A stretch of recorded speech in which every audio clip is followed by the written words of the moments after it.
जी पहिली लागवड केली होती टरबुजांची ती तुम्हाला झाडं दाखवायचा प्रयत्न करतोय का केवढे सुंदर रोपं झालेले आहेत. म्हणजे पाहिल्यानंतर असं मन प्रसन्न होतं आहे. कॅमेरामॅनला नक्कीच सांगेल का जवळ घ्या, थोडी शूट करा त्याला जवळ.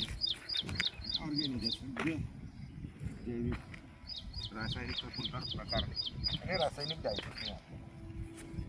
आज झाडं पाहिल्यानंतर मन असं खुश होऊन जातं.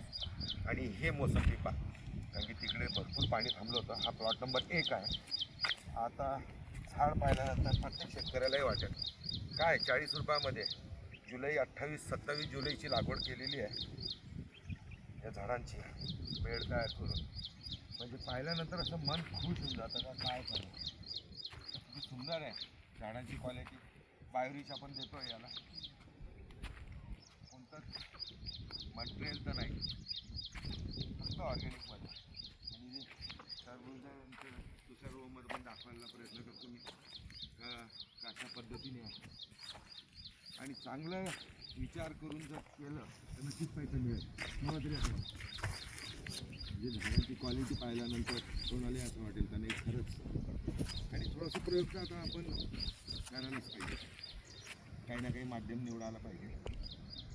आणि 2.5-3 महिन्याचं पीक शेतकऱ्यांनी घ्यायलाच पाहिजे. कारण की मोठं पीक घेण्याच्या नादामध्ये लॉंग पिरियडचं पिकासाठी त्याला सर्वाईव्ह करायला काहीतरी दुसरा पर्याय पाहिजे असतो.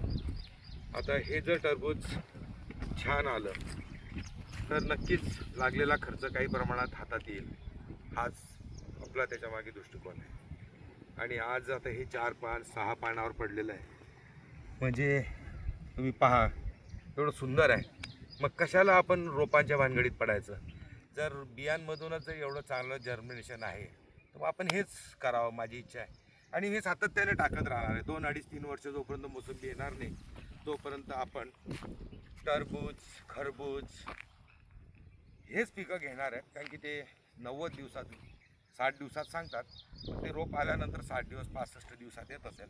आपण बी लावतो तर 15-20 दिवस ॲड करायलाच पाहिजे. हा असा छोटासा माहिती तो व्हिडिओ आपल्याला पोस्ट करतो आहे. तरी चॅनलला लाईक करा.